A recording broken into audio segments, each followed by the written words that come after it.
Le 23 octobre 2024, celui qui a été pendant 17 ans le Premier ministre d'Israël est cerné de toutes parts. Visé par un mandat d'arrêt international, accusé d'avoir laissé prospérer le Hamas, conspué par les familles des civils retenus en otage à Gaza,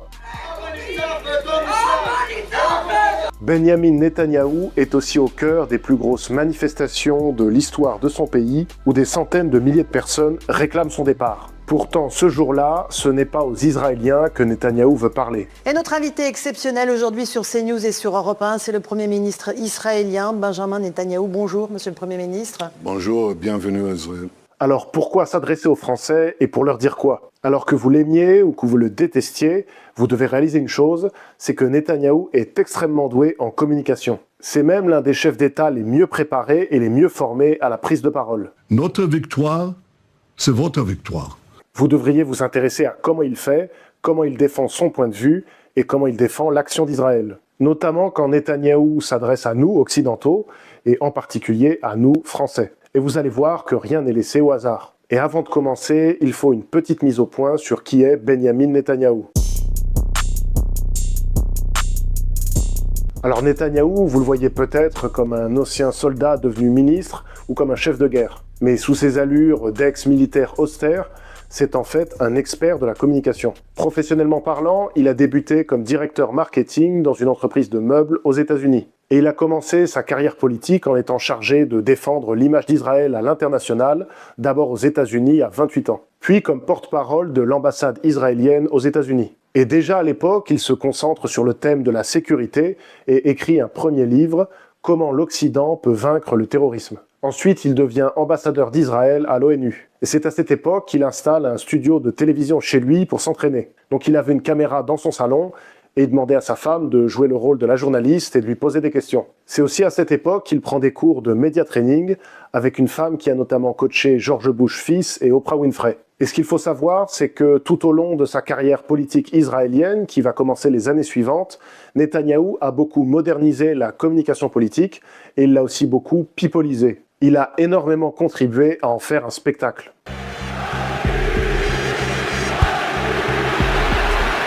Il y a par exemple eu un documentaire de la BBC qui l'a suivi pendant presque un an en tant que Premier ministre. Un documentaire qui frise la télé-réalité par moments, puisqu'il s'attarde notamment sur des scènes de famille.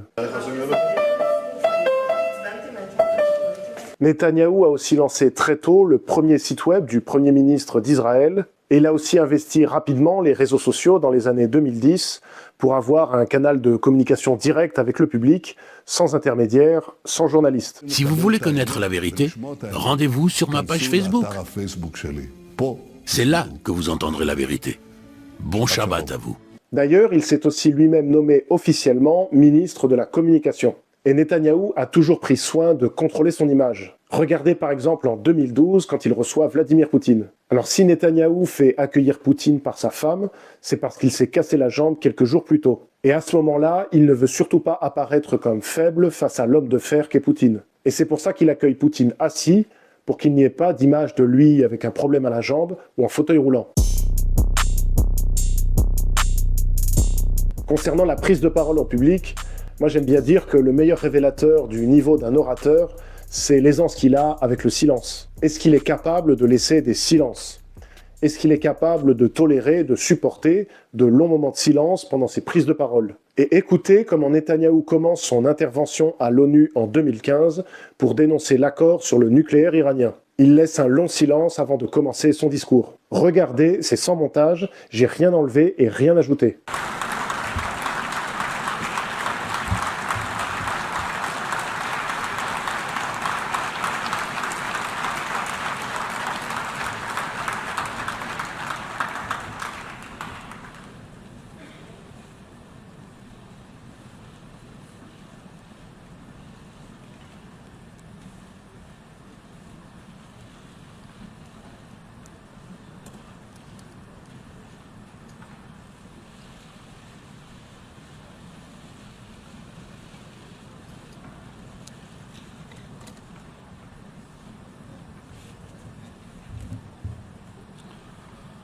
Ladies and gentlemen, Vous avez vu la longueur du silence commence à créer de l'attente et de la tension. Et dans le même discours, quelques minutes après, il recommence pour souligner l'inaction de la communauté internationale face à l'Iran. Vous allez sentir la force que peut avoir un silence, et là c'est pareil, c'est sans montage.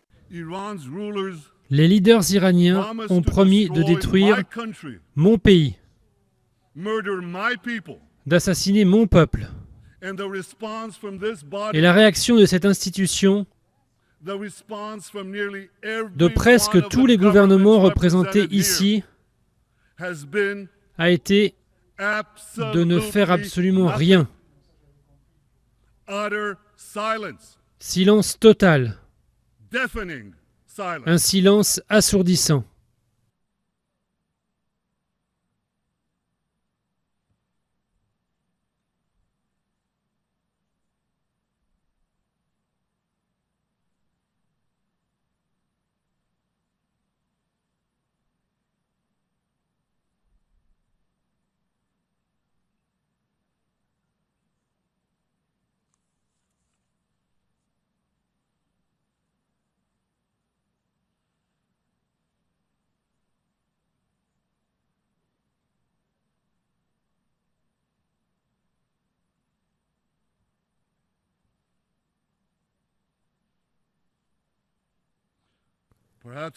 Maintenant, peut-être que vous pouvez comprendre pourquoi Israël ne se réjouit pas comme vous de cet accord.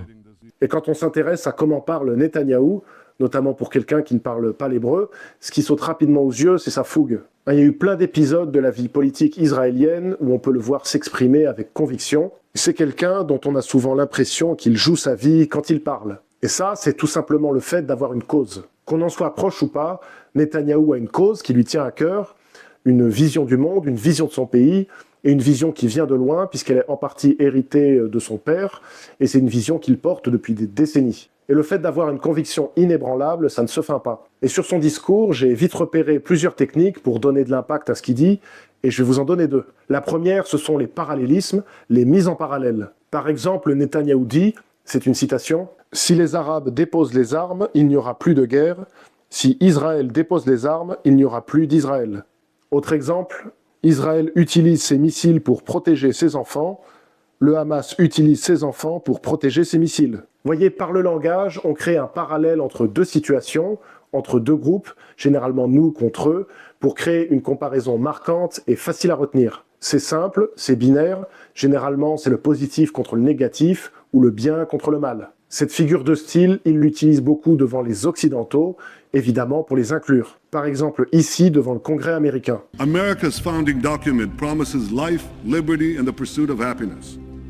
Iran's founding document pledges death, tyranny and the pursuit of jihad. La deuxième technique très utilisée dans les discours de Netanyahou, ce sont les métaphores.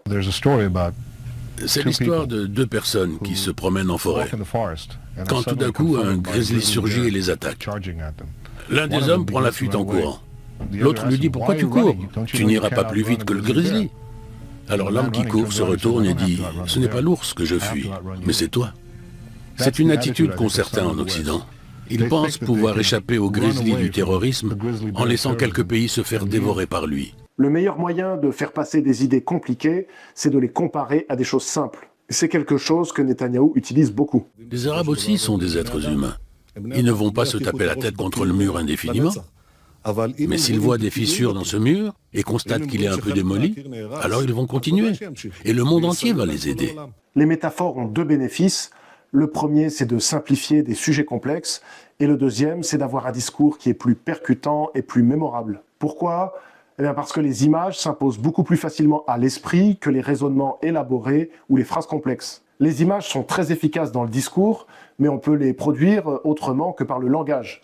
On peut utiliser physiquement des images. Et ça, d'un point de vue communication, c'est vraiment ce qui distingue Netanyahou des autres chefs d'État. La spécialité de Netanyahou, c'est la mise en scène par l'image. C'est quelqu'un qui a créé des images tout au long de sa carrière. Par exemple, pendant la guerre du Golfe, il a mené une interview entière avec CNN en portant un masque à gaz.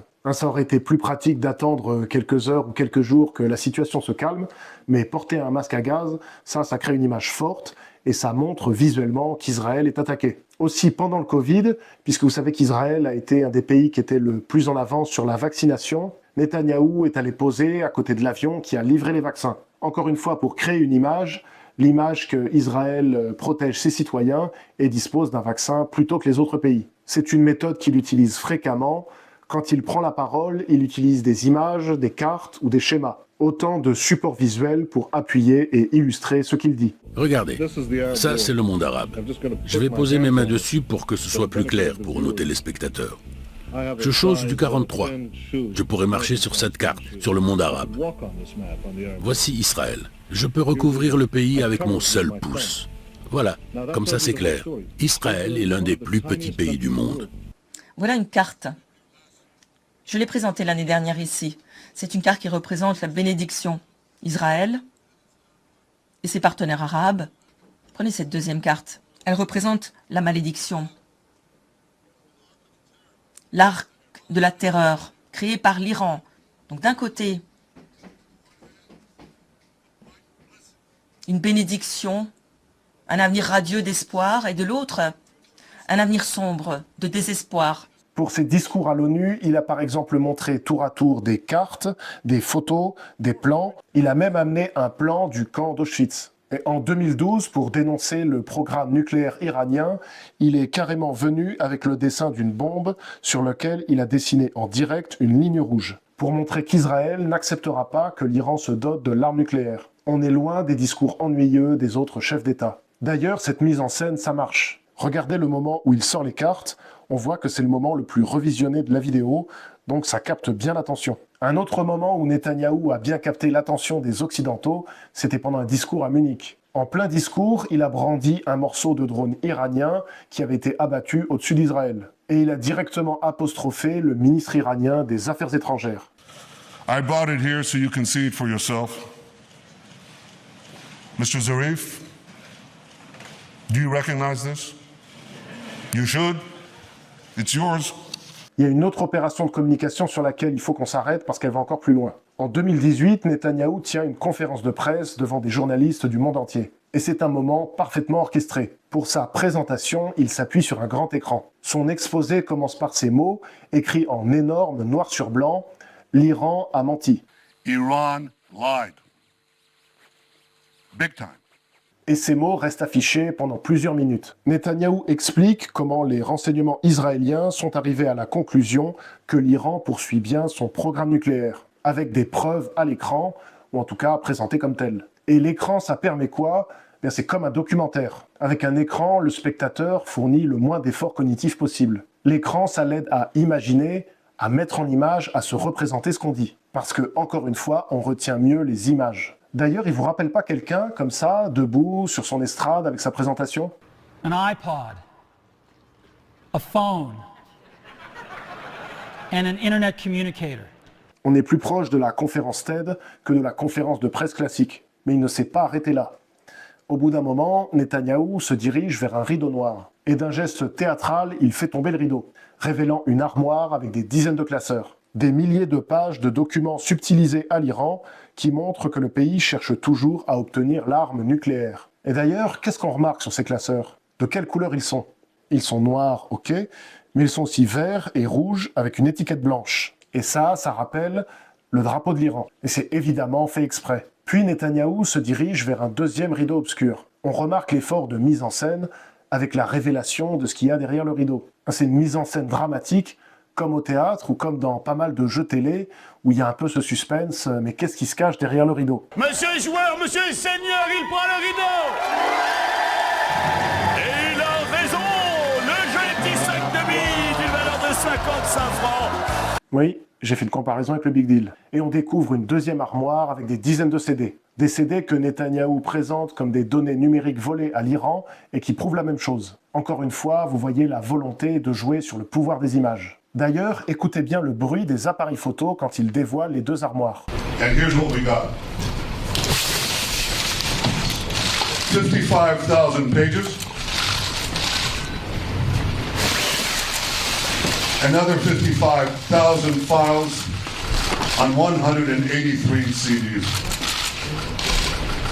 Et évidemment, il n'y avait rien sur tous ces documents, c'était juste une mise en scène. La presse israélienne a dit qu'un assistant était allé tout acheter quelques heures auparavant. Et ça témoigne de l'effort de Netanyahou pour faire passer ses idées. Et maintenant, on va vérifier une chose. Toutes ces techniques, est-ce qu'il les a utilisées quand il a parlé aux Français sur LCI et sur CNews en 2024 ? Alors déjà, pourquoi Netanyahou est venu parler dans des médias français ? Depuis les massacres du 7 octobre, Netanyahou n'accorde des interviews qu'à des journalistes étrangers. Pas une seule à un média israélien. On pourrait se dire que Netanyahou cherche juste à gagner du soutien international, mais il n'est pas allé dans les médias de tous les pays européens. Parce que la France, pour Israël, c'est deux choses.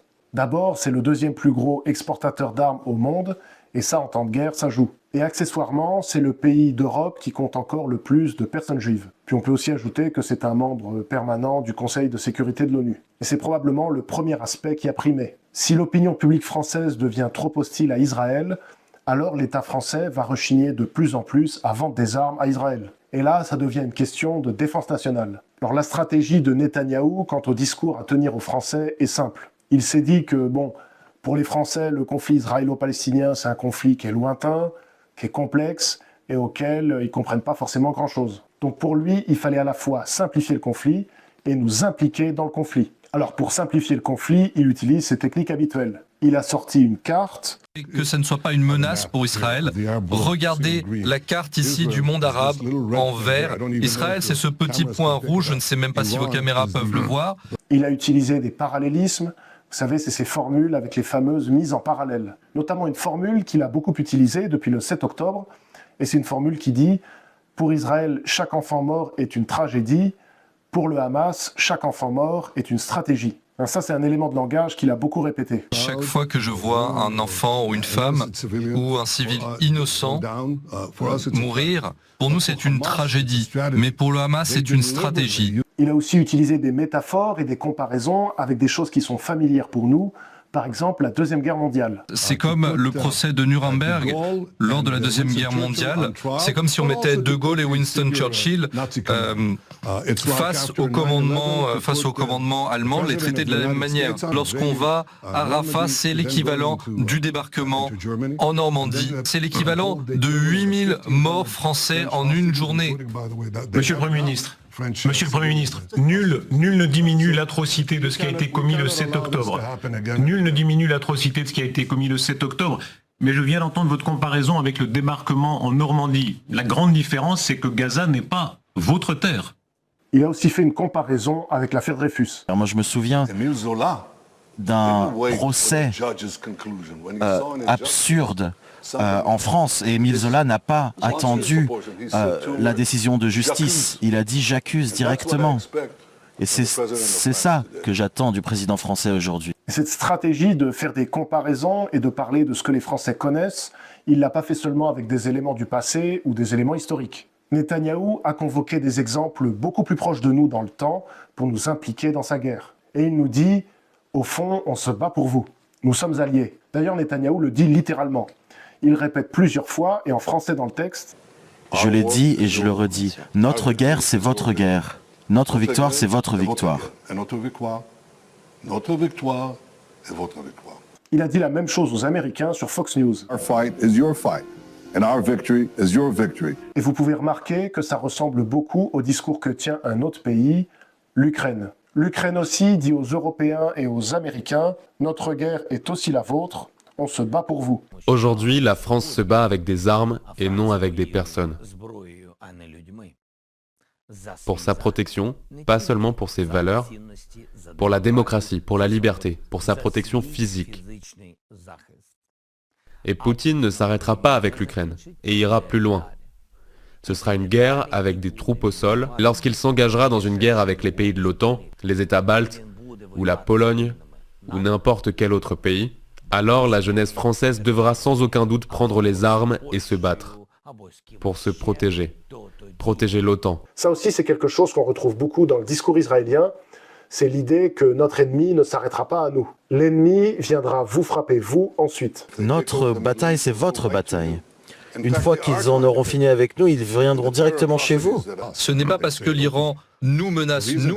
La raison, c'est que l'Iran développe des missiles balistiques qui peuvent atteindre Paris, Berlin, Londres. avec des ogives nucléaires.